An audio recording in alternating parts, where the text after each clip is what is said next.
नमस्कार दोस्तों, मेरा नाम है दिव्या। स्वागत है आपका मेरे YouTube चैनल पे। गाइस, आज की इस वीडियो में डिस्कस करने वाले हैं मॉडल पेपर को। मॉडल पेपर के हिंदी सब्जेक्ट हम 30 क्वेश्चंस पहले डिस्कस कर चुके हैं। आज की इस वीडियो में डिस्कस करेंगे CDP यानी मनोविज्ञान के 30 क्वेश्चंस को। तो गाइस, आज की वीडियो आपके लिए बहुत ज्यादा इंपॉर्टेंट है। ये एक मॉडरेट लेवल का एग्जाम है। अगर इसमें आप 30 में से ऑलमोस्ट 23 से 25 के बीच में स्कोर कर रहे हैं तो इसका मतलब आपकी प्रिपरेशन अच्छी है। लेकिन अगर आप इससे कम स्कोर कर रहे हैं, लाइक 20 से नीचे स्कोर कर रहे हैं, तो इसका मतलब अभी आपको बहुत ज्यादा मेहनत की जरूरत है। तो गाइस, इससे आपका इवैल्यूएशन हो जाएगा, साथ ही साथ आपको पता चल जाएगा कि कौन कौन से मोस्ट इंपोर्टेंट टॉपिक्स हैं जिन्हें आपको जरूर तैयार करना चाहिए। तो गाइस, अगर आप मेरे चैनल पर नए हैं तो चैनल को सब्सक्राइब कर लें, साथ ही साथ गाइस बेल आइकन को जरूर प्रेस करें जिससे कि आपको टाइमली नोटिफिकेशन मिलता रहे। तो चलिए गाइस, वीडियो को शुरू करते हैं। तो गाइस, बात करते हैं अपने फर्स्ट क्वेश्चन की। तो जैसा आपको स्क्रीन पर दिख रहा होगा, फर्स्ट क्वेश्चन है हमारा, कोलबर्ग के अनुसार सही और गलत प्रश्नों के बारे में निर्णय में शामिल विचार प्रक्रिया को क्या कहा जाता है। यहाँ पर डायरेक्ट आपको कोलबर्ग से क्वेश्चन देखने को मिला है। ठीक है, तो आपको ध्यान रखना है, कोलबर्ग को आपको अच्छे से पढ़ना है। गाइस, मैंने अपने मोस्ट इंपोर्टेंट टॉपिक्स वाले वीडियो में भी आपको बताया था कि कोलबर्ग, पियाजे, वाइगोत्स्की ये मोस्ट इंपोर्टेंट है। ठीक है, इनको आपको जरूर तैयार करके जाना चाहिए। और यहाँ से एक क्वेश्चन डायरेक्ट पूछा गया है, कोलबर्ग के अनुसार सही और गलत प्रश्नों के बारे में निर्णय लेना। ठीक है, तो यहाँ पर क्या आएगा, यहाँ पर आपने पढ़ा होगा, इसका नैतिक विकास का सिद्धांत दिया है इन्होंने। ठीक है, कोलबर्ग ने क्या दिया, नैतिक विकास का सिद्धांत दिया है। तो इन्होंने क्या बताया था, इसमें 3 स्टेजेस में डिवाइड किया है। ठीक है, अगर बात करते हैं अवस्थाओं की तो 3 अवस्थाएं बताई है। और इसके अगर उप अवस्थाओं की बात करें, मीन्स इसके पार्ट्स की बात करें, तो टोटल इसमें 6 अवस्थाएं बताई गई है। ठीक है, यानी 6 अवस्थाएं बताई गई है। ठीक है, एक के 2 पार्ट है। बात करते हैं अब यहाँ पर आपको ऑप्शन दिए गए हैं, नैतिक यथार्थवाद, नैतिक सहयोग, नैतिक तर्क शक्ति और नैतिक असमंजस्य। तो गाइस, आपको पता होना चाहिए कि यहाँ पर ये कह रहा है सही और गलत निर्णय। ठीक है, सही और गलत, तो इनके बीच में निर्णय लेना, यानी इनके बीच में डिफरेंस कर लेना कि क्या सही है और क्या गलत है। इस तरह के क्वेश्चंस को जो सोल्व कर लेते हैं उसको क्या कहते हैं, तो इसको नैतिक तर्क ना कहा जाता है। ठीक है, अगर आपने इनके कंसेप्ट को अच्छे से पढ़ा होगा तो आपको पता होगा कि इन्होंने नैतिक तर्कना बताई थी, यानी नैतिक तर्क की अवस्था कब बताई थी, कब से बताई थी इन्होंने, 10 से लेकर 16 तक बताई थी। ठीक है, कब से बताई थी, 10 से लेकर 16 तक बताई थी इन्होंने। 10 से 16 तक की अवस्था को, एज को क्या कहा था, नैतिक तर्कना की अवस्था कहा था। बात करते हैं गाइस, तो आपको कोलबर्ग मोस्ट इंपोर्टेंट है। ठीक है, अगर नैतिक विकास का मैंने आपको बताया था, नैतिक विकास के अंदर 2 सिद्धांत आते हैं जो सबसे मेन है, एक प्याजे का सिद्धांत होता है और एक इसमें आपका कोलबर्ग का सिद्धांत है। तो नैतिक विकास से जरूर क्वेश्चन आएगा। अगर आपने रिवीजन वाले नोट्स में देखा होगा तो मैंने परसों एक रिवीजन वाले नोट्स में तैयार कराया था आपको कि यहाँ पर कोलबर्ग और प्याजे दोनों का ही किसके अंदर आता है, नैतिक विकास के अंदर, जो कि मोस्ट इंपोर्टेंट है। इसी तरह से सामाजिक विकास की बात करें तो वाइगोत्स्की बहुत इंपॉर्टेंट है। संज्ञान की बात करें तो वहां पर प्याजे बहुत इंपॉर्टेंट है। तो कुछ प्रिंसिपल्स ऐसे हैं जो आपको टिप्स पे होना चाहिए, यहाँ से 101% आपको क्वेश्चन मिलेगा। बात करते हैं गाइस सेकंड क्वेश्चन की, तो यहाँ पर आंसर हो जाएगा इसका नैतिक तर्कना। बात करते हैं गाइस सेकंड क्वेश्चन की, अभिप्रेरणा का XY सिद्धांत किसने प्रतिपादित किया जिसके आधार पर व्यक्ति के दृष्टिकोण की व्याख्या की गई थी। अब गाइस, ये कई बार मतलब बहुत रेयर है ये क्वेश्चन, बहुत रेयर। अदरवाइज अभिप्रेरणा से 90% जो क्वेश्चन बनते हैं वो टाइप्स वगैरह से नहीं बनते हैं। अभिप्रेरणा से जो क्वेश्चन बनते हैं वो ज्यादातर कथन से बनते हैं। ठीक है, या फिर आपको जो क्वेश्चन मिलेंगे वो इसकी विशेषताओं पर मिलेंगे। ठीक है, मोटिवेशन से जो क्वेश्चन मिलता है वो या तो कथन से मिलता है अधिकतर, या विशेषताओं से मिलता है। आपको इसकी अभिप्रेरणा की विशेषताएं वगैरह जरूर पता होनी चाहिए।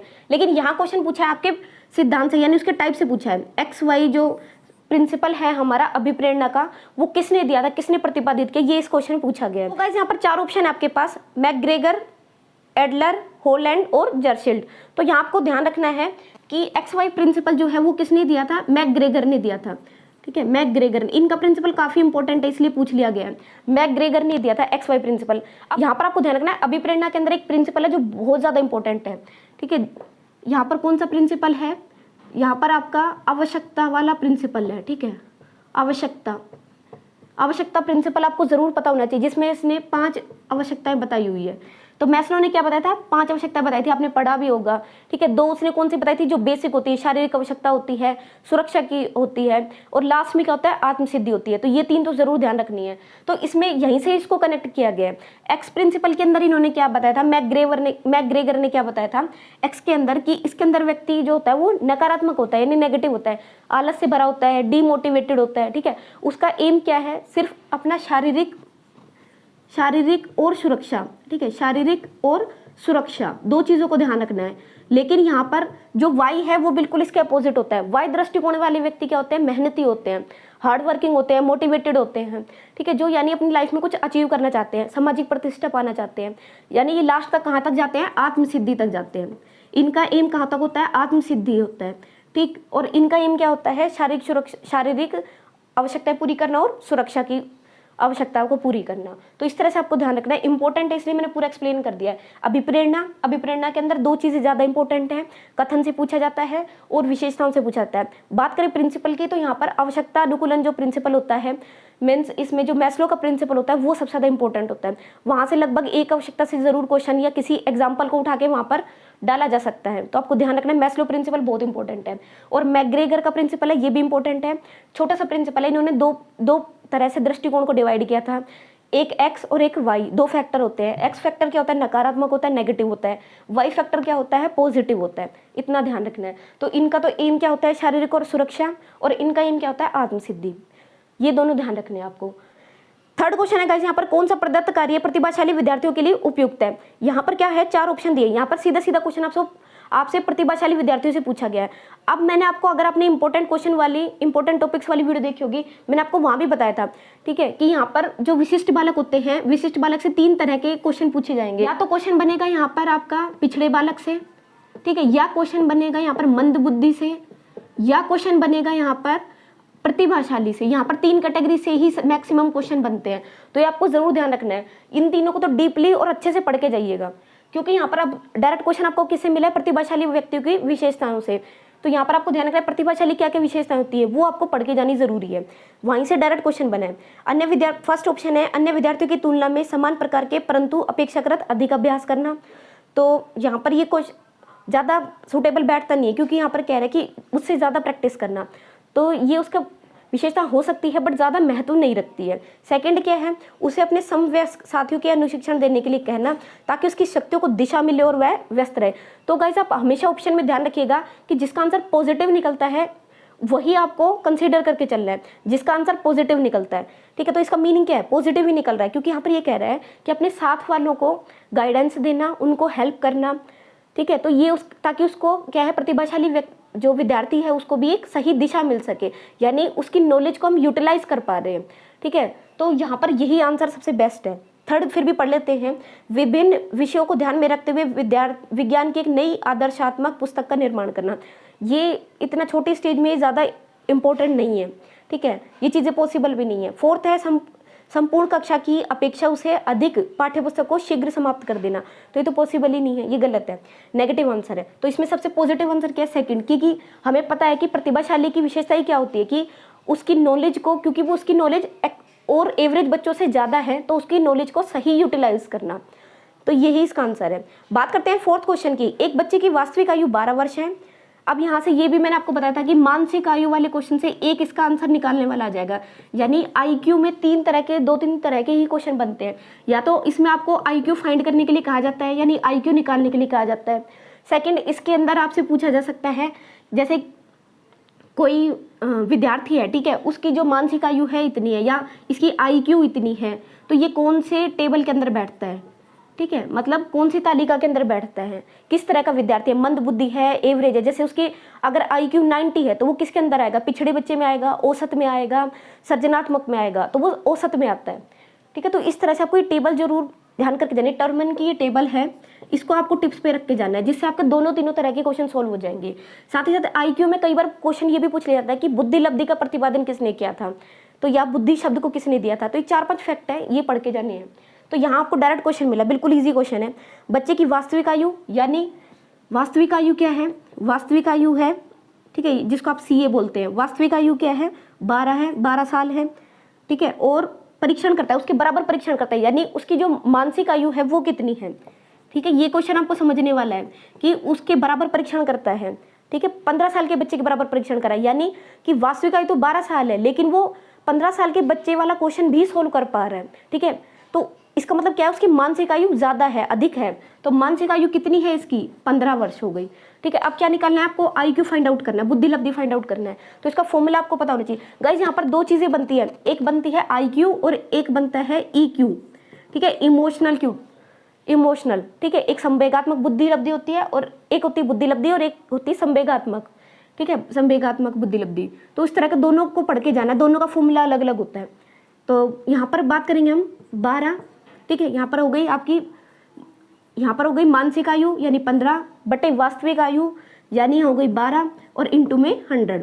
अब इसको सोल्व कर लेंगे तो 3 5 15, 3 चौक 12, 4 25, ये हो गया 125, ठीक है, 125। तो 125 आंसर आएगा इसका। बात करते हैं गाइस 5th क्वेश्चन की। 1 वर्ष तक के शिशु जब आंख, नाक, कान और हाथों से सोचते हैं तो इसका मतलब क्या है? अब सिंपल है, ये तो वर्ड पता ही, पढ़ते ही आपको पता चल गया होगा। आंख, कान, नाक यानी किससे सोच रहे हैं? इंद्रियों से सोच रहा है। अब इंद्रियों से सोचने का मतलब क्या है कि वो जब भी एक शिशु यानी 0 से 2 वर्ष की जो एज होती है, हमारी नोट्स में परसों भी पढ़ा है मैंने आपको, 0 से 2 साल जो होती है वो शैशवावस्था होती है। उसमें व्यक्ति सबसे ज़्यादा विद्यार्थी किससे सीखता है? इंद्रियों से सीखता है, ठीक है। यानी किसी भी चीज़ को टच करके, किसी भी चीज़ को देख कर, ठीक है, उसको महसूस करके, ठीक है, तभी मतलब इंद्रियों से सीखता है। आंख, कान, नाक से सीखता है, उसको क्या कहते हैं? इंद्रिय गामक अवस्था कहते हैं। तो 0 से 2 साल होती है शैशवावस्था होती है। वही डायरेक्ट क्वेश्चन है, कौन सा स्तर है? तो ये इंद्रिय गामक स्तर है। बात करते हैं गाइस नेक्स्ट क्वेश्चन की। बुद्धि के त्रितंत्र सिद्धांत का प्रतिपादन करने का श्रेय किसे दिया जाता है जिन्होंने 4 कारक के अंश के रूप में अपने त्रितंत्र की व्याख्या की थी? अब यहाँ पर ये सब कुछ पढ़ने की जरूरत नहीं है, सिंपल है। यहाँ पर क्वेश्चन है आपका बुद्धि के त्रितंत्र से, ठीक है। तो गाइस अगर हम बात करते हैं बुद्धि के प्रिंसिपल की, तो बुद्धि से आपको किस तरह के क्वेश्चन मिलेंगे? एक इसमें आपको फैक्चुअल टाइप के क्वेश्चन मिलेंगे यानी तथ्य वाले, जैसे बुद्धि प्रतिपादन किसने किया था, बुद्धि शब्द किसने दिया था। दूसरा अगर बात करते हैं इसके टाइप की, तो इसमें सबसे ज्यादा इंपॉर्टेंट जो होता है वो बहुबुद्धि सिद्धांत होता है, जिसकी ट्रिक भी मैंने आपको करा रखी है, ठीक है। बहुबुद्धि सिद्धांत मैंने आपको उस दिन वीडियो में करवाई भी थी। बहुबुद्धि सिद्धांत है, सबसे ज्यादा इंपॉर्टेंट होता है। एक क्वेश्चन डेफिनेटली यहाँ से आएगा। तीसरा कि जो बाकी टाइप होते हैं उनको सिर्फ आपको बेसिक सा पढ़ के जाना है, ठीक है। यानी कि कौन सा सिद्धांत किसने दिया था, उनको ज़्यादा डीपली पढ़ना नहीं है, और कौन कौन से टाइप थे तो उनको आप एक बार रीडिंग कर लेंगे तो उससे भी आपका काम चल जाएगा। लेकिन बहुबुद्धि सिद्धांत जो है यानी मल्टी डायमेंशनल जो है उसको डीपली पढ़ के जाना है। तो यहाँ पर क्वेश्चन पूछा आपका त्रितंत्र से। अब त्रितंत्र सिद्धांत गाइस किसने दिया था? तो त्रितंत्र सिद्धांत जो है आपका स्टर्नबर्ग ने दिया था। आपने पढ़ा होगा, इसने 3 तरह की बुद्धि बताई थी, सामाजिक बुद्धि, विश्लेषणात्मक बुद्धि, ठीक है, एक घटक कारक होता है वो बताया था। तो इस तरह से 3 पार्ट्स में इसको डिवाइड किया था त्रितंत्र के अंदर। तो स्टर्नबर्ग है सिंपल। त्रितंत्र सिद्धांत किसने दिया था? स्टर्नबर्ग ने, स्टर्नबर्ग ने दिया था। नेक्स्ट क्वेश्चन है, लड़के मारपीट, झगड़ा, खेलकूद आदि पसंद करते हैं, जबकि लड़कियां वस्त्र पहनना, गुड़िया से खेलना, घरों के काम करना ये सब पसंद करती है। तो किस तरह का डिवीजन है, किस तरह का विभेद है? तो सिंपल है, यहाँ पर किसकी बात कर रहा है? अब देखिए यहाँ पर कोई ये समाज की कोई थॉट्स नहीं है, यहाँ पर सीधी सी बात है कि जैसे गर्ल्स को पिंक कलर पसंद होता है, तो ये क्या है? ये कोई समाज का बनाया हुआ कोई नियम वगैरह नहीं है। ये सिंपल है कि उनका इंटरेस्ट होता है उसकी तरफ, ठीक है, उनकी रुचि होती है। इस तरह से क्वेश्चन पूछा जाता है। तो यहाँ पर क्या पूछा आपने? सीखने संबंधी, दूसरा योग्यता संबंधी, रुचि संबंधी, और लास्ट में कोई नहीं। तो यहाँ पर क्या आएगा? अब देखिए बॉयज़ को क्या है कि ज़्यादा क्रिएटिव चीज़ें, जो एक्टिविटी वाली चीज़ें होती हैं वो पसंद होती हैं, लेकिन गर्ल्स को जो है जैसे बहुत ज़्यादा जो ब्राइट कलर्स होते हैं वो पसंद होते हैं, या पिंक कलर ज़्यादा पसंद होता है। तो ये सब चीज़ें क्या इंटरेस्ट पर डिपेंड करती है। या गुड़िया से खेलना, ये क्या उसका इंटरेस्ट है, रुचि है, ठीक है। तो ये कोई समाज से इसको कुछ या लिंग विभेद टाइप का कुछ नहीं है, ये सिर्फ इंटरेस्ट है। तो यहाँ पर आपको क्या ध्यान रखना है? इसका सीखने से कोई रिलेशन नहीं है। दूसरा, इसकी योग्यता से कोई फर्क नहीं पड़ रहा है, ठीक है। यहाँ बात नॉलेज की नहीं और यहाँ बात इंटरेस्ट की है। तो आपको वर्ड को पढ़ के पकड़ के समझना है कि इस वर्ड का मीनिंग क्या है एक्चुअल में, ठीक है। तो यहाँ पर क्या है? रुचि संबंधी है, इंटरेस्ट संबंधी डिफरेंसेस है, रुचि संबंधी डिफरेंस। नेक्स्ट बात करते हैं मनोविज्ञान, व्यवहार और ये गाइस मोस्ट इंपॉर्टेंट कोटेशन है, ठीक है। अगर कोई कोटेशन आप पढ़ रहे हैं तो सबसे पहले ये आप सबको, अगर प्रिंसिपल भी ढंग से पढ़े हैं तो उसमें भी पता है कि मनोविज्ञान व्यवहार का विज्ञान है। किसने कहा था? व्यवहार और अनुभवों का विज्ञान है। तो किसने कहा था? स्किनर ने कहा था, ठीक है। क्या कहा था? सबसे इंपॉर्टेंट कोटेशन है, कई बार एग्जाम में आ चुकी है कि व्यवहार और अनुभव। अब वाटसन अगर व्यवहार की बात करता है खाली तो वाटसन आ जाता है, लेकिन यहाँ व्यवहार और अनुभव दोनों को कंसीडर कर रहा है, व्यवहार और अनुभव। तो ये किसकी डेफिनेशन है? स्किनर की है, ठीक है, स्किनर की कोटेशन है। बात करते हैं गाइस 9th क्वेश्चन की। एक शिक्षक प्रश्न पत्र बनाते समय ये जांच करता है कि क्या प्रश्न परीक्षण के विशिष्ट उद्देश्यों की परीक्षा ले रहे हैं। वह मुख्य रूप से प्रश्न पत्र की किसके बारे में चिंतित है? तो यहाँ पर क्या कह रहा है कि परीक्षण के विशिष्ट उद्देश्यों की परीक्षा ले रहा है, ठीक है, विशिष्ट उद्देश्य के बारे में। तो यहाँ पर फर्स्ट है संपूर्ण विषय वस्तु को शामिल करना, सेकंड प्रश्नों के प्रकार, थर्ड विश्वसनीयता और फोर्थ है आपकी वैधता। अब यहाँ पर सिंपल सी बात क्या है कि यानी यहाँ पर लेवल की बात की जा रही है, ठीक है, कि किसी भी सब्जेक्ट के, अब कोई सब्जेक्ट है, सब्जेक्ट का एग्जाम बना है, मैथ का एग्जाम है, ठीक है, और उसी का ही विशिष्ट उद्देश्य यानी इस लेवल पर, जैसे अगर सपोज 4th क्लास के लिए एग्जाम बना है मैथ का, तो उसमें किस तरह के क्वेश्चन आने चाहिए इसकी जांच कर रहा है, ठीक है, क्या वो स्टैंडर्ड के अकॉर्डिंग क्वेश्चन है, क्या वो सब्जेक्ट के अकॉर्डिंग क्वेश्चन है, तो किस चीज़ की जांच कर रहा है, तो उसकी वैधता की जांच कर रहा है ये, ठीक है। विश्वसनीयता का मतलब तो ये होता है कि भाई जिसके लिए बार बार जैसे उसका अगर कैलकुलेशन भी करते हैं तो यानी उसका नंबर जो है वो सेम आना चाहिए, ठीक है, जैसे उसके अंक जो हैं वो सही आने चाहिए। दूसरा इसी तरह से वस्तुनिष्ठता भी वही होता है कि मार्किंग के जो मार्क्स होते हैं वो इक्वल आने चाहिए, बार बार उसको चाहे आप किसी से भी चेक कराओ लेकिन मार्क्स जो है उतने ही बनने चाहिए। तीसरा स्टैंडर्ड के अकॉर्डिंग पेपर का मतलब होता है कि उसके अंदर वैधता होनी चाहिए, ठीक है, यानी स्टैंडर्ड के अकॉर्डिंग पेपर होना चाहिए, जिस विद्यार्थी के लिए, जिस कक्षा के लिए बनाया गया है उसी का ही मूल्यांकन करे। तो यहाँ पर विशिष्ट अगर उद्देश्य की बात होती है तो आपको ध्यान रखना है हमेशा वैधता ही आंसर आएगा, ठीक है, क्योंकि विशिष्ट का मतलब होता है सब्जेक्ट स्पेसिफिक, तो उस क्लास के हिसाब से या उस सब्जेक्ट के अकॉर्डिंग जो पेपर बनाया गया है वो उसी के स्तर का होना चाहिए, ये वैधता है। बात करते हैं तो यहाँ पर मैंने आपको उस दिन भी बताया था कि ये प्रश्न पत्र की विशेषताएं जो होती है, ठीक है, ये इंपॉर्टेंट है। प्रश्न पत्र की विशेषता, यहाँ से 101% क्वेश्चन बनता है, हर साल बनता है और इस बार भी बनेगा, ठीक है। प्रश्न पत्र की विशेषताएं तो 4-5 विशेषताएं, पांचों विशेषताएं ढंग से पढ़ के जानी है। विषय विश्वसनीयता का मतलब क्या होता है, वैधता का मतलब क्या होता है, वस्तुनिष्ठता का मतलब क्या है, तो यहाँ से क्वेश्चन बनेगा। बात करते हैं गाइस नेक्स्ट क्वेश्चन की। निहार परीक्षा में फेल हो जाता है और वो अपनी असफलता का श्रेय संकाय द्वारा निर्मित प्रश्न पत्र को देता है, ये किस तरह की युक्ति है। अब यहाँ पर किससे क्वेश्चन आया, समायोजन की युक्तियों से क्वेश्चन आया, ठीक है, तो ये भी बताया हुआ है आपको। ये गाइस ये 100% सेलेक्टेड टॉपिक्स हैं जो यहाँ से क्वेश्चन आता ही आता है। समायोजन की युक्तियों से क्वेश्चन है। फर्स्ट है प्रोजेक्शन यानी प्रक्षेपण, सेकंड है क्षतिपूर्ति बिल्कुल 101% गलत है। जहां आपको ऑप्शन नहीं आते हो वहां पर आपको डिलीटिंग मेथड यूज करना है। जैसे अब क्षतिपूर्ति है, क्षतिपूर्ति तो 100% गलत है। क्षतिपूर्ति का मतलब होता है कि अगर कोई मिस्टेक की है तो उसकी रिकवर कर रहा है, उसको रिकवर कर रहा है। जैसे कोई विकलांग विद्यार्थी होते हैं तो सपोज वो किसी एक्टिविटी में पार्टिसिपेट नहीं कर पाता लेकिन वो सब्जेक्ट के अंदर बहुत अच्छा करके जा रहा है, एकेडमिक्स के अंदर अच्छा करके जा रहा है, तो ये क्या है, उसकी क्षतिपूर्ति है। तरह से पहचान भी बिल्कुल नहीं होगा इसमें। थर्ड, अब यहाँ पर है 2 ऑप्शन, प्रक्षेपण और युक्तिकरण। तो गाइज यहाँ पर युक्तिकरण आंसर है क्योंकि इसमें क्या पूछा है कि वो फेल हो गया और अपनी जो गलती है उसका जो इल्जाम है वो किस पर डाल रहा है, दूसरे व्यक्ति पर डाल रहा है, प्रश्न पत्र बनाने वाले पर डाल रहा है कि भाई उन्होंने प्रश्न पत्र ही ऐसा बनाया है, ठीक है, या प्रश्न पत्र ज्यादा हार्ड था, ठीक है, उन्होंने डिफिकल्ट क्वेश्चन बनाए या आउट ऑफ सिलेबस है। तो बहाने बनाना किस चीज के अंदर आ जाता है, अपनी गलती को एक्सेप्ट नहीं कर रहा, बहाने बना रहा है, तो किसके अंतर्गत आता है, युक्तिकरण के अंतर्गत आता है, ठीक है, यानी एक तर्कसंगत आंसर दे देना।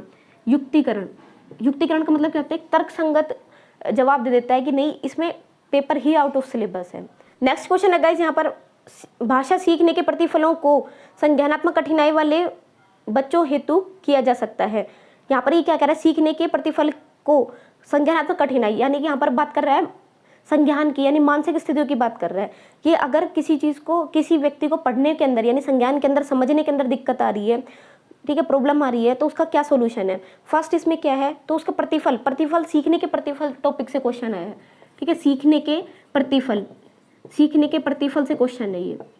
सीखने के प्रतिफल का मतलब होता है लर्निंग आउटकम्स, कि किसी चीज को पढ़ाने का, सिखाने का रिजल्ट क्या निकला है, ठीक है। तो यहाँ पर कह रहा है कि संज्ञान से रिलेटेड अगर कठिनाई आ रही है तो उसका क्या सोल्यूशन है। फर्स्ट है बौद्धिक रूप से चुनौती वाले बच्चों हेतु लचीला बनाया जा सकता है। दूसरा है संज्ञानात्मक कठिनाई वाले बच्चों हेतु कठोर बनाया जा सकता है। थर्ड क्या है, संज्ञानात्मक कठिनाई वाले बच्चों हेतु अतिरिक्त कक्षाओं की व्यवस्था की जा सकती है, और उपरोक्त में से कोई नहीं। तो गाइस यहाँ पर बात करते हैं कि कठोर बनाने तो सबसे नेगेटिव आंसर है, तो इसको बिल्कुल डिलीट कर देंगे। फोर्थ है उपरोक्त में से कोई नहीं, ये भी नहीं बनेगा। फर्स्ट और थर्ड की बात करते हैं, बौद्धिक रूप से चुनौती वाले बच्चों हेतु लचीला बनाया जा सकता है, ये भी पॉजिटिव आंसर है। और एक थर्ड है संज्ञानात्मक कठिनाई वाले बच्चों हेतु अतिरिक्त कक्षाओं की व्यवस्था की, तो ये भी पॉजिटिव आंसर है। तो अगर बात करते हैं संज्ञान की, तो संज्ञान के अंदर, संज्ञानात्मक पक्ष के अंदर क्या होना चाहिए कि लचीला भी हो सकता है। यहाँ पर दोनों ऑप्शन मेरे अकॉर्डिंग ठीक है कि लचीला भी बनाया जाना चाहिए। साथ ही साथ उसमें क्या है कि अलग से, अगर संज्ञान की बात कर रहे हैं तो ये जरूर होना चाहिए कि अलग से कक्षाओं की भी व्यवस्था होनी चाहिए, ठीक है, अलग से कक्षाओं की भी व्यवस्था होनी चाहिए। लेकिन बात करते हैं यहाँ पर आपको एक ऑप्शन रखना है, ठीक है, अतिरिक्त कक्षाओं की व्यवस्था की जा सकती है। तो मुझे थर्ड आंसर ज़्यादा परफेक्ट लग रहा है कि संज्ञान से रिलेटेड है तो अलग से कक्षाओं की भी व्यवस्था होनी चाहिए। बात करते हैं गाइस, यदि कोई व्यक्ति कार में बैठकर सफर कर रहा है और कार अचानक रुक जाती है, ऐसी समस्या उत्पन्न होने पर व्यक्ति तरह तरह की बातें सोचना आरंभ कर देता है। उक्त घटना के दौरान व्यक्ति के मस्तिष्क में सबसे पहला चिंतन कौन सा होगा? तुरंत जो माइंड में आता है उत्पन्न होने वाला चिंतन, यानी थॉट सबसे पहला कौन सा आएगा? स्वली चिंतन। अब देखिए सिंपल सी बात है, जैसे कार में बैठा है, ठीक है, अब कार एकदम से रुक गई तो उसके माइंड में क्या आएगा कि शायद गाड़ी खराब हो गई होगी, या इसका पेट्रोल खत्म हो गया होगा, या इसके अंदर मतलब कुछ प्रॉब्लम आ गई होगी, ठीक है, या टायर पंचर हो गया होगा। इस तरह से माइंड में चीज़ें आएंगी। तो सबसे पहले किस तरह का आएगा? अभी किस तरह का चिंतन है? सर्जनात्मक है क्या? वो उसमें कुछ क्रिएटिव कर रहा है? नहीं, कोई क्रिएटिव थॉट थोड़ी है, ठीक है। क्रिएटिव का मतलब होता है कुछ अलग से आउट ऑफ द बॉक्स सोचना, ठीक है, कुछ अलग से चीज़ों को सोचना आउट ऑफ द बॉक्स जाकर, वो होता है सर्जनात्मक। बात करते हैं सेकंड, अभिसारी भी नहीं हो सकता। थर्ड स्वली चिंतन। स्वली चिंतन क्या है कि वो अपने आप में लीन है, इस तरह का भी कुछ नहीं है, ठीक है। फोर्थ नेक्स्ट क्या है? यथार्थ चिंतन। तो यहाँ पर क्या है? यथार्थ। यथार्थ का मतलब होता है जो चीज़ें आपको सामने दिख रही हैं, जो सिचुएशन आपको सामने दिख रही है उसके अकॉर्डिंग आप सोच रहे हैं। तो यहाँ पर आंसर क्या हो जाएगा? यथार्थ चिंतन है। यथार्थ चिंतन है क्योंकि आपको जो सिचुएशन सामने दिख रही है हम उसके अकॉर्डिंग अपना अनुमान लगा रहे हैं। जैसे गाड़ी रुक गई है तो गाड़ी आपको दिख रही है, सिचुएशन आपके सामने है और उसके अकॉर्डिंग आप सोच रहे हैं कि भाई गाड़ी का टायर पंचर हो सकता है, या गाड़ी में खराबी हो सकती है, या पेट्रोल खत्म हो सकता है। तो ये क्या है? यथार्थ चिंतन है। चीज़ों को देखकर, सिचुएशन को देखकर आप समझ रहे हैं। बात करते हैं गाइस नेक्स्ट क्वेश्चन की। ब्रूनर का निर्मितवादी उपागम या ज्ञान रचनात्मक उपागम आधुनिक संज्ञानवादी निर्मितवादी उपागम है। सिंपल है, यहाँ पर कंस्ट्रक्टिव अप्रोच की बात कर रहा है। किसका प्रिंसिपल? ब्रूनर का। अब देखो ये भी मैंने आपको पहले बताया था, ब्रूनर, वाइगोत्स्की, ठीक है, पियाजे, ये मोस्ट इंपॉर्टेंट है, 101% आएंगे। पियाजे है, वाइगोत्स्की है, ब्रूनर है, 101% यहाँ से क्वेश्चन आता है। अब यहाँ पर कंस्ट्रक्टिव अप्रोच की बात कर रहा है क्योंकि कंस्ट्रक्टिव में एक ही नाम है, ब्रूनर। और अगर बात करें संज्ञान की तो उसमें सबसे इंपॉर्टेंट नाम है पियाजे। बात करें समाज की तो सबसे इंपॉर्टेंट है वाइगोत्स्की। बात करें भाषा की तो यहाँ पर नाम है चोम्स्की, ठीक है। ये कुछ सेलेक्टिव क्वेश्चंस है जो आपको तैयार करने चाहिए। बात करते हैं यहाँ पर ब्रूनर की। तो ब्रूनर ने शिक्षक की क्या, इस बात का कोई मतलब नहीं पूरे सेंटेंस का, सिंपल है, क्या समझना है इसमें शिक्षक की क्या भूमिका है, यानी ब्रूनर के प्रिंसिपल के अकॉर्डिंग शिक्षक की क्या भूमिका होती है। तो यहाँ पर 4 ऑप्शन आपको दिए हुए हैं। निष्क्रिय अवलोकन करता, ये तो बिल्कुल नहीं है क्योंकि क्या निष्क्रिय है मतलब अवलोकन करता। निष्क्रिय का मतलब होता है अवलोकन नहीं करने वाला, ठीक है। लेकिन पैसिव तो कोई है ही नहीं यार, एक्टिव होता है। टीचर हमेशा एक्टिव होता है क्लास के अंदर। अगर कंस्ट्रक्टिव अप्रोच की बात की जा रही है तो टीचर है उसका एक एक्टिव रोल हमेशा मिलता है। नेक्स्ट है यहाँ पर सरलीकरण करता है, यानी सिंप्लीफाई करता है चीज़ों को। थर्ड है कक्षा कक्ष प्रशासक। अब देखिए कक्षा कक्ष प्रशासक ये भी कुछ सुटेबल नहीं है। कक्षा प्रशासक का मतलब क्या होता है? जो सिर्फ कक्षा कक्ष को का प्रशासन कर रहा है, मतलब उसको खाली ऑब्जर्व कर रहा है एक तरह से, ठीक है, उस पर रूल कर रहा है। तो ये भी कुछ नहीं, ये नेगेटिव है, ये पैसिव टर्म्स है दोनों। थर्ड है अनुदेशक। अनुदेशक का मतलब है इंस्ट्रक्ट देना, लेकिन यहाँ इंस्ट्रक्ट भी नहीं हो सकता। क्यों? क्योंकि इंस्ट्रक्टिव जो होता है वो उसमें जो टीचर का कोई रोल नहीं है, वो कोई भी इंस्ट्रक्शंस दे सकता है, उसमें टीचर का कोई खास रोल नहीं है। तो ब्रूनर ने कंस्ट्रक्टिविज्म की बात की है। कंस्ट्रक्ट का मतलब होता है कि बच्चों के माइंड में बच्चों को खुद क्रिएटिव बनाना, ठीक है, उनको खुद सोचने के लिए, खुद समझने के लिए, खुद एक्टिविटी करने के लिए मोटिवेट करना। तो वहाँ पर टीचर का क्या रोल होता है? देखिए टीचर डायरेक्ट खुद पार्टिसिपेट उस चीज़ में नहीं कर रहा है, ठीक है, टीचर खुद बच्चों को नहीं समझा रहा है। टीचर क्या करता है? हेल्प कर रहा है, यानी सरलीकरण कर रहा है उस चीज़ का, ठीक है, हेल्प कर दे रहा है। जैसे कि मतलब क्या क्या ऑप्शंस होने चाहिए, किस किस तरह से आप इस चीज़ को सोल्व कर सकते हो, उसके लिए मोटिवेट कर रहा है, उन चीज़ों को सिंप्लीफाई करके दे रहा है विद्यार्थियों के लिए। लेकिन बच्चों के माइंड में कंसेप्ट जो खुद है, विद्यार्थी खुद निर्माण करता है कंसेप्ट का। तो ये आपको ध्यान रखना है कि ब्रूनर का मेन एम ही क्या है, प्रिंसिपल क्या है कि कंस्ट्रक्टिव मतलब बच्चे खुद किसी भी तथ्य का, किसी भी प्रिंसिपल का निर्माण खुद करेंगे, ठीक है, किसी भी चीज़ को खुद ही समझेंगे। टीचर सिर्फ हेल्प करता है, सिंप्लीफाई करता है चीज़ों को, ठीक है, उनको गाइडेंस दे सकता है। तो ये है इसका सरलीकरण आंसर आएगा। बात करते हैं नेक्स्ट, कोहलर का चिंपैंजी जो लकड़ी का उपयोग करके भोजन प्राप्त करना सीख गया है, क्या दिखा रहा है? अब सिंपल है, इसमें कुछ नहीं समझना है, सिंपल आपको पता होना चाहिए भाई कोहलर का प्रिंसिपल किससे रिलेटेड है। कोहलर का प्रिंसिपल किससे रिलेटेड है? तो कोहलर ने कौन सा अधिगम दिया था, किस तरह का अधिगम है? तो यहाँ पर क्या हैगा? इनसाइट है, ठीक है। कोहलर ने क्या बताया था? इनसाइट है, सिंपल है, सबसे सिंपल है, इनसाइट अधिगम बताया था, यानी अंतर्दृष्टि अधिगम बताया था। क्योंकि यहाँ पर क्या है, वो बार बार प्रयास या त्रुटि गलतियां करके नहीं सीख रहा है, अनुभव से नहीं सीख रहा है, सिंपल उसने उसके सामने छड़ी रखी थी, उसने दिमाग लगाया कि भाई छड़ी से इन चीज़ों को उतारा जा सकता है, और उसने उसको फर्स्ट टाइम में उसको सीधा उस सामान को प्राप्त कर लिया, भोजन को प्राप्त कर लिया। तो यहाँ पर क्या है, इनसाइट है, अंतर्दृष्टि अधिगम है। ठीक है, बात करते हैं गाइज नेक्स्ट की एनसीएफ 2005। अब देखो ये 100% है, मैंने उस दिन भी बताया था इंपॉर्टेंट टॉपिक्स में। एनसीएफ 2005, आरटीई 2009, इवैल्यूएशन यानी मूल्यांकन, ठीक है, प्रश्न पत्र यानी क्वेश्चन पेपर, टीचिंग एड्स यानी इसमें मेन इसमें तीनों आ जाएंगी। ठीक है, और टीचिंग एड मेन है टेक्स्ट बुक, इनसे 101% क्वेश्चन बनेगा, ये सेलेक्टेड है ये चीज़ें। साथ में मूल्यांकन में उपचारात्मक, रचनात्मक, योगात्मक, ये 100% है, वहीं से क्वेश्चन आया है। एनसीएफ 2005 में शांति शिक्षा को, कई शांति शिक्षा सबसे ज़्यादा इंपॉर्टेंट है। शांति शिक्षा क्यों? क्योंकि सब्जेक्ट के साथ साथ किसके बारे में बताती है? शांति शिक्षा का मतलब होता है महिलाओं से जुड़ी हुई चीज़ें, महिलाओं के उत्थान के लिए, तो इसको हमारे कैरिकुलम में शामिल किया गया है। ठीक है, तो इनकी इस तरह की एक्टिविटीज़ को बढ़ावा देने के लिए किस चीज़ को सूचीबद्ध किया गया है, यानी किस तरह की डेफिनेशन में डाली गई है। फर्स्ट है महिलाओं के प्रति आदर और जिम्मेदारी का दृष्टिकोण विकसित करने के लिए कार्यक्रमों का आयोजन करना। 100% सही है ये ऑप्शन, क्योंकि शांति शिक्षा का मतलब ही क्या है कि महिलाओं के प्रति, उनके प्रति एक सहानुभूति, उनके प्रति रेस्पेक्ट जो है वो डेवलप करना है विद्यार्थी के अंदर, तो यही इसके अंतर्गत फर्स्ट ऑप्शन है। सेकेंड है नैतिक शिक्षा, नैतिक शिक्षा का शांति शिक्षा से रिलेशन नहीं है। थर्ड, शांति शिक्षा को एक अलग सब्जेक्ट के रूप में पढ़ाना, ये तो ऑलरेडी है ही कि शांति शिक्षा को पढ़ाना ही है। ठीक है, थर्ड है, फोर्थ है शांति शिक्षा को पाठ्यक्रम में शामिल, वो तो ऑलरेडी शामिल है, लेकिन सबसे ज़्यादा इंपॉर्टेंट है अगर कोई चीज़ एक्टिविटी कर रहा है।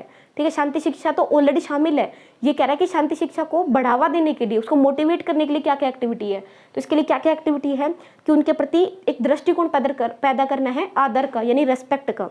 ठीक है, और जिम्मेदारी। बात करता है गाइस नेक्स्ट क्वेश्चन की, मूल्यांकन बल देता है कि बालक बालिकाओं का सर्वांगीण विकास हो, इसके लिए बालकों की समस्या का समाधान करने के लिए बल दिया जाता है। सिंपल क्या कह रहा है, बच्चों का सर्वांगीण विकास करना है, ये तो ठीक है। सेकंड, इसके लिए बालकों की समस्याओं का समाधान। अब अगर आप वर्ड को पकड़ जाएंगे तो आप समझ जाएंगे बिल्कुल इजीली, समस्याओं का समाधान। अब समस्याओं का समाधान, ठीक है, समाधान यानी प्रॉब्लम का सोल्यूशन। ठीक है, उनको किसी पर्टिकुलर चीज़ से रिलेटेड, सब्जेक्ट से रिलेटेड समस्याएं हैं, तो उसका सॉल्यूशन किस में होगा? कौन सा टेस्ट है? क्या अचीवमेंट टेस्ट है? नहीं, यहाँ पर कौन सा होगा? Diagnostic test. ठीक है, डायग्नोज वाला, या आप इसको कह सकते हैं हिंदी में उपचारात्मक।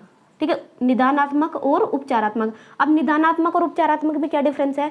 निदानात्मक होता है कमियों को दूर कर देना, मतलब कमियों का पता लगाना है। ठीक है, निदान होता है कमियों का पता लगाना, डायग्नोस्टिक टेस्ट। ठीक है, लेकिन उपचारात्मक का मतलब होता है उनका रिमेडल करना, यानी गलतियां हमें पता चल गई हैं, अब उसका सॉल्यूशन किया जा रहा है। तो यहाँ पर भी यही कह रहा है कि समस्याओं को पता नहीं लगा रहा है, समस्याओं का पता लगाना होता तो यहाँ पर निदानात्मक है, लेकिन समस्याओं का समाधान करना है तो क्या है? ये उपचारात्मक है। तो इस तरह से आपको जरूर टॉपिक्स को, वर्ड को पकड़ते हुए जाना है। तो प्रायोगिक तो बिल्कुल नहीं है, एक्सपेरिमेंटल नहीं है, व्यवहारिक शिक्षण भी कुछ नहीं है इसमें। ठीक है, तो वर्ड को पकड़ते चलना है। बात करते तुलनात्मक, कंपेरिजन भी नहीं हो रहा। ठीक है, अगर वर्गीकरण होता तो कंपैरिजन हो जाता। उपचारात्मक है, 100% उपचारात्मक है। नेक्स्ट है अभिप्रेरणा अधिगम का सर्वोच्च राजमार्ग है, यह कथन किसका है? अब अधिगम, अभिप्रेरणा अधिगम का सर्वोच्च राजमार्ग है, सबसे इंपॉर्टेंट कोटेशन है। ठीक है, तो क्या है? अभिप्रेरणा अधिगम का सर्वोच्च राजमार्ग है। कोटेशन क्या है, किसकी है? सबसे फेमस है, स्किनर की कोटेशन है ये। बात करते हैं गाइज नेक्स्ट, वाक दोष वाले बच्चों की विशेषताएं कौन सी नहीं है जो इन्हें अन्य बच्चों से अलग करती है? इनकी आवाज़ में मधुरता नहीं होती है, गलत है, नेगेटिव आंसर है। ठीक है, यहाँ पे क्या कर रहा है, कौन सी नहीं है, ध्यान रखना विशेषता नहीं है पूछा है। सेकंड है धारा प्रभाव, बोलने में कठिनाई। ठीक है, ये तो है, इनकी विशेषताएं हैं, यहाँ पूछा नहीं है। नेक्स्ट, उनकी श्वसन क्रिया सामान्य होती है। फोर्थ है बोलते समय एकाग्र होना पड़ता है, तो ये तो विशेषताएं हैं, यानी ये चीज़ें होनी चाहिए कि उनको एकाग्र होना चाहिए। यहाँ पर पूछ रहा नहीं है, तो कौन सी नहीं है कि श्वसन क्रिया सामान्य होती है, ये विशेषता नहीं है। बात करते हैं नेक्स्ट क्वेश्चन की, डैश में मापन की भूमिका सब सीखी हुई कुशलताओं में निष्पादन। सिंपल वर्ड क्या कह रहा है, मापन की भूमिका क्या होती है? सब सीखी हुई कुशलताएं, यानी जो चीज़ें स्किल्स उसको सिखाई गई हैं विद्यार्थी को, उसका परफॉर्मेंस हो रहा है। ठीक है, परफॉर्मेंस का इवैल्यूएशन कर रहे हैं, तो यहाँ पर क्या आएगा? अब किसी की परफॉर्मेंस है, उसका इवैल्यूएशन किससे किया जाता है? निर्माणात्मक, फॉर्मेटिव है नहीं। सेकंड योगात्मक, समेटिव। थर्ड निदानात्मक, निदानात्मक हो सकता है, निदान मैंने भी आपको बताया कि कमियों का पता लगा रहा है, तो निदानात्मक नहीं है, उपरोक्त में से कोई नहीं।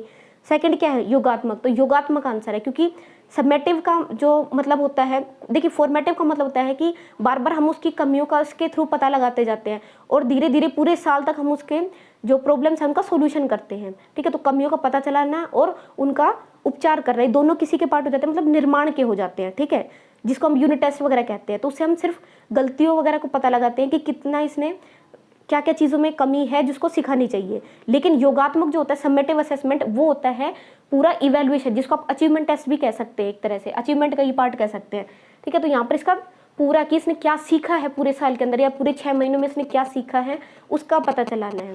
तो परफॉर्मेंस का पता लगाना क्या है आपका योगात्मक यानी समेटिव असेसमेंट। नेक्स्ट कहता है क्रियात्मक अनुसंधान मौलिक अनुसंधान से भिन्न है, क्योंकि 101% क्वेश्चन आना ही आना है। क्रियात्मक अनुसंधान से 101% क्वेश्चन आएगा।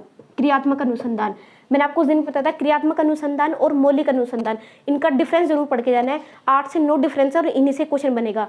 और कई बार तो बिल्कुल डायरेक्ट बन जाता है कि जो क्रियात्मक अनुसंधान है ये किसने दिया था, ये प्रिंसिपल किसने दिया था।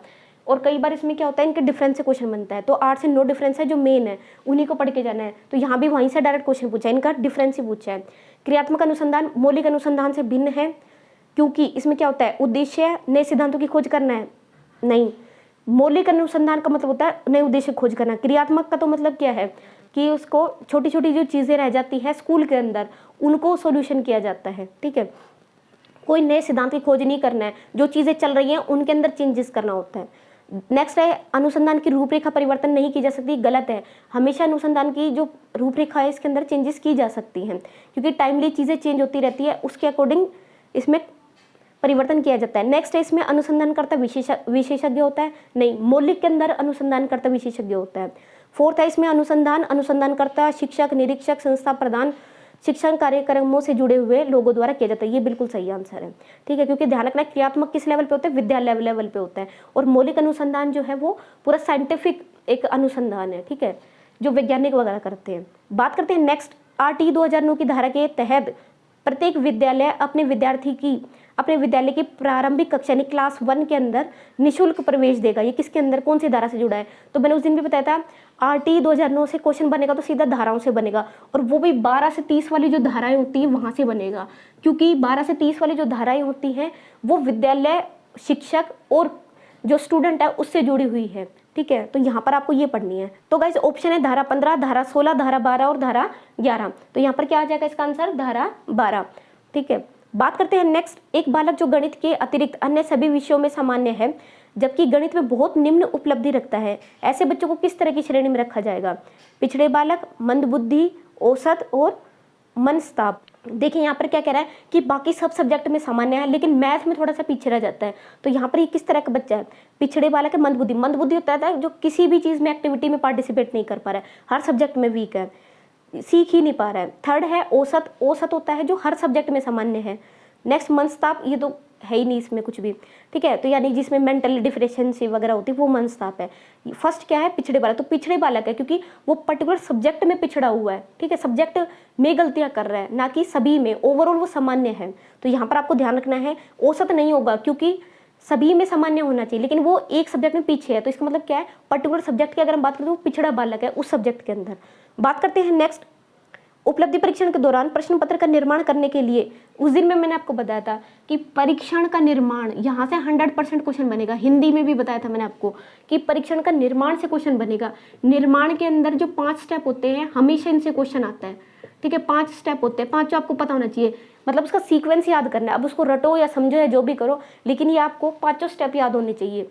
5 हमेशा पूछे जाते हैं। जैसे ब्लूप्रिंट क्या है, ब्लूप्रिंट कब किया जाता है, प्रश्नों की निर्माण करना कब है, तो कौन सा स्टेप किसके बाद आता है ये आपको ध्यान रखना है। फर्स्ट है ब्लूप्रिंट तैयार करना, सेकंड मूल्यांकन, थर्ड उद्देश्यों का अंकभार, फोर्थ प्रश्नों का निर्माण, फिफ्थ है अंक तालिका तैयार करना। क्या आंसर हो जाएगा अब इसमें, देखिए सबसे पहले क्या होता है, सबसे पहले यहाँ पर आपका उद्देश्य का अंकभार, जहां पर उद्देश्य मिलेगा तो सबसे पहले क्या है, सबसे पहले उद्देश्य ही डिसाइड किए जाते हैं कि जिस चीज के लिए वो टेस्ट बनाया जा रहा है, ठीक है, उसके उद्देश्य क्या है, एम क्या है। तो सबसे फर्स्ट तो क्या आपका हो जाएगा उद्देश्य, एम क्या है। सेकंड इसमें क्या हो जाता है, तो उद्देश्यों का अंकभार करना है, भाई सामान्य कौन से हैं, विशिष्ट कौन से हैं, कौन कौन से चीजें इसके अंदर पूछी जाएंगी, तो उसका मार्किंग करना सबसे पहले। सेकंड उसके बाद क्या हो जाएगा इसमें आपका, फिर उसके लिए ब्लूप्रिंट तैयार किया जाएगा, ठीक है, कि अब किस किस चीज़ को मार्क करना है, किस किस चीज़ को इसके अंदर ऐड करना है, किस तरह से इसका इवैल्यूएशन करना है, तो ये सारी चीज़ें ब्लूप्रिंट के अंतर्गत आती है। ब्लूप्रिंट आएगा सेकंड पर। थर्ड इसमें क्या हो जाएगा फिर आपका, फिर क्वेश्चन का निर्माण किया जाएगा। ठीक है, पहले ब्लूप्रिंट बनाते हैं कि क्या क्या चीज़ें ऐड करनी है, किस किस तरह के क्वेश्चन कितने नंबर के होंगे, फिर उसके बाद प्रश्नों का निर्माण होगा, भाई एमसीक्यू कितने होंगे, निबंधात्मक कितने होंगे, बाद में क्या होगा उनका अंक तालिका और मूल्यांकन। देखिए अंक तालिका और मूल्यांकन में बिल्कुल क्लियर है, मूल्यांकन सबसे एंड में होता है, जब पूरा प्रश्न पत्र बन जाता है तब उसका इवैल्यूएशन किया जाता है। तो मूल्यांकन सबसे एंड में हो गया और बीच में हो गया अंक तालिका तैयार करना। तो इसका आंसर हो जाएगा आपका फर्स्ट 3 1 4 5 2। ठीक है, ये सीक्वेंस है। बात करते हैं नेक्स्ट, किसी व्यक्ति को आकार देने में वातावरण के घटकों की कोई भूमिका नहीं होती है। ये स्टेटमेंट ही गलत है, क्योंकि वातावरण के घटकों की कोई भूमिका नहीं होती, गलत है। ठीक है, वातावरण और वंशानुक्रम, ठीक है, वंशानुक्रम और वातावरण का मल्टीप्लिकेशन होता है। एक व्यक्ति का जो व्यवहार बनता है, जो व्यक्तित्व बनता है, वो वातावरण और वंशानुक्रम दोनों का मल्टीप्लिकेशन होता है। तो ये तो पहली बात क्लियर है कि स्टेटमेंट गलत है। आगे क्या लिखा है, यानी नेगेटिव टर्म है, क्योंकि प्रत्येक व्यक्ति की वृद्धि उसकी आनुवंशिकता संरचना से होती है। ये कथन क्या है, क्या ये सही है? जी नहीं, बिल्कुल गलत है, क्योंकि हमेशा जो भी व्यक्तित्व बनता है वो वातावरण और वंशानुक्रम दोनों का मल्टीप्लिकेशन से बनता है। दोनों चीज़ें, दोनों फैक्टर उसके अंदर ऐड किए जाते हैं। तो ये स्टेटमेंट बिल्कुल भी सही नहीं है। ठीक है, ये स्टेटमेंट सही नहीं है। अब यहाँ पर दो ऑप्शन है, सही नहीं है। फर्स्ट है वातावरण के घटक किसी भी व्यक्ति की वृद्धि और विकास में कम योगदान देते हैं, बिल्कुल गलत। हमेशा सबसे ज़्यादा योगदान देते हैं व्यक्ति के व्यक्तित्व के अंदर, वृद्धि और विकास के अंदर सबसे ज़्यादा कोई चीज़ योगदान देती है तो वो हमारा आसपास का वातावरण और हमारी हेरिडिटी। ठीक है, यानी जो पहले से चीज़ें चली आ रही है वो, पहले से जो गुण चले आ रहे हैं वो, साथ ही साथ आपका वातावरण, जिस एनवायरनमेंट आप रह रहे हैं उसी तरह का आपका डेवलपमेंट होगा। ठीक है, तो इसका आंसर क्या हो जाएगा, सेकंड आ जाएगा कि वातावरण का प्रभाव बहुत ज़्यादा पड़ता है। बात करते हैं नेक्स्ट, अमेरिका में कार चलाना सीखने के बाद भारत में कार चलाना। ये मोस्ट इंपॉर्टेंट एग्जांपल है, हर बार एग्जाम में आएगा। ठीक है, कि अमेरिका में कार चलाना और भारत में कार चलाना दोनों का क्या रिलेशन है, तो अपोजिट है एक दूसरे के। ठीक है, एक तरफ लेफ्ट हैंड का यूज होता है, एक तरफ राइट हैंड का यूज होता है। तो इस तरह से आपको ध्यान रखना है कि दोनों एक दूसरे के नेगेटिव है, मतलब उसको बाधा डालते हैं, तो यहाँ पर नकारात्मक आएगा। तो ये एग्जाम्पल रिपीटेड है, कई बार पूछा जा चुका है। नेक्स्ट है, बाल विकास की कौन सी अवस्था ओडिपस और इलेक्ट्रा की जटिलताओं को उत्पन्न करती है। तो यहाँ पर आपको ध्यान रखना है, अब ओडिपस और इलेक्ट्रा किस में पढ़ते हैं हम, ये हम फ्राइड के अंदर पढ़ते हैं। ठीक है, फ्राइड का जो प्रिंसिपल है उसके अंदर पढ़ते हैं। तो ओडिपस और इलेक्ट्रा कहाँ से रिलेटेड करता है, ओडिपस और इलेक्ट्रा ग्रंथि कब डेवलप होती है, तो ये लगभग बाल्यावस्था, उत्तर बाल्यावस्था जो होती है हमारी 11 के आसपास की एज, 11 से 12 13 के आसपास, तो ये वहाँ डेवलप होती है। तो यहाँ पर डायरेक्ट आ जाएगा, यहाँ पर बाल्यावस्था आ जाएगा। और अगर इसका आंसर होता है जैसे बाल्यावस्था में पूर्व बाल्यावस्था और उत्तर बाल्यावस्था होता, तो आपको उत्तर बाल्यावस्था टिक करना है, क्योंकि ओडिपस और इलेक्ट्रा जो ग्रंथियाँ डेवलप ही होती हैं आपकी लड़कों और लड़कियों में बाल्यावस्था के अंदर, उत्तर बाल्यावस्था में स्पेशली 10 के से और 13 के आसपास। नेक्स्ट है, एक बालक कक्षा 8 का विद्यार्थी है, किसी समस्या के समाधान के लिए समस्या को समझने की कोशिश कर रहा है, यानी पॉजिटिव है ये चीज़। ठीक है, सकारात्मक है। तो इसमें क्या हो रहा है, वैज्ञानिक दृष्टिकोण का विकास हो रहा है, सही है ये। नेक्स्ट है, सतत और व्यापक मूल्यांकन का उद्देश्य 100%। मैंने आपको कहा था मूल्यांकन से क्वेश्चन आएगा, सीसी तो 101%। बालक की तर्क शक्ति का मूल्यांकन करना सभी पक्षों, अब सीसी का मेन एम ही क्या है कि सारे जो पक्ष होते हैं उसका डेवलपमेंट करना है, यानी सारे पक्षों का इवैल्यूएशन है। ठीक है, सीसी का मतलब ही क्या होता है, कंटिन्यूस एंड कम्प्रीहेंसिव इवैल्यूएशन, यानी लगातार इवैल्यूएशन करते रहना, मूल्यांकन करना और साथ ही साथ सभी पक्षों का मूल्यांकन करना। तो गाइज ये 30 क्वेश्चन थे आपके सीडीपी के। गाइज यहाँ पर अगर 23 के आसपास भी स्कोर करें, 23 से 25, तो ये स्कोर आपका सही है। लेकिन अगर आप 20 से नीचे स्कोर कर रहे हैं तो वहाँ पर आपको और ज़्यादा पढ़ने समझने की ज़रूरत है, अभी काफ़ी कुछ सीखने की ज़रूरत है। तो गाइज अगर फिर भी आप अच्छा स्कोर नहीं कर पा रहे हैं तो यहाँ पर अब लास्ट में आपके पास 1 महीना है, तो सबसे बेस्ट है कि आप जो सेलेक्टेड टॉपिक्स है, इंपॉर्टेंट टॉपिक्स है, उन्हें ज़रूर तैयार करें, जिससे कि आपके 18 से 20 क्वेश्चन तो वैसे भी सही हो जाएंगे। तो यहाँ पर आपको ध्यान रखना है, मोस्ट इंपॉर्टेंट टॉपिक्स पर मैंने वीडियो बनाई हुई है, आप चैनल पर जाकर टारगेट रीड प्लेलिस्ट में चेकआउट कर सकते हैं। साथ ही साथ वीडियो के डिस्क्रिप्शन में भी सभी प्लेलिस्ट का लिंक दिया हुआ है। गाइज उन वीडियोज़ को ज़रूर देखिए, मैंने पूरा टॉपिक का एनालिसिस करके बताया हुआ है कि कौन से टॉपिक से किस तरह का क्वेश्चन बनेगा, तो एग्जैक्ट वहीं से पेपर पूछे जा रहे हैं आपके। ठीक है, सीडी हिंदी का हमने जब इवैल्यूएशन किया था वहाँ भी कम से कम 28-29 क्वेश्चन एज इट इज़ थे उन्हीं टॉपिक से, और यहाँ भी आपको कम से कम 25 के आसपास क्वेश्चन एज इट इज़ देखने को मिले हैं उन्हीं टॉपिक से जो मैंने आपको बताए हैं। तो आप उन वीडियोज़ को ज़रूर देखिए। और साथ ही साथ गाइज अगर आप फ्री नोट्स आते हैं तो टेलीग्राम को ज्वाइन कर लें, सभी का लिंक आपको इस वीडियो को डिस्क्रिप्शन मिल जाएगा। तो गाइज आई होप आपको ये वीडियो पसंद आई होगी। वीडियो पसंद आई तो प्लीज़ लाइक करें, शेयर करें, चैनल को सब्सक्राइब करें। Thank you so much, bye bye.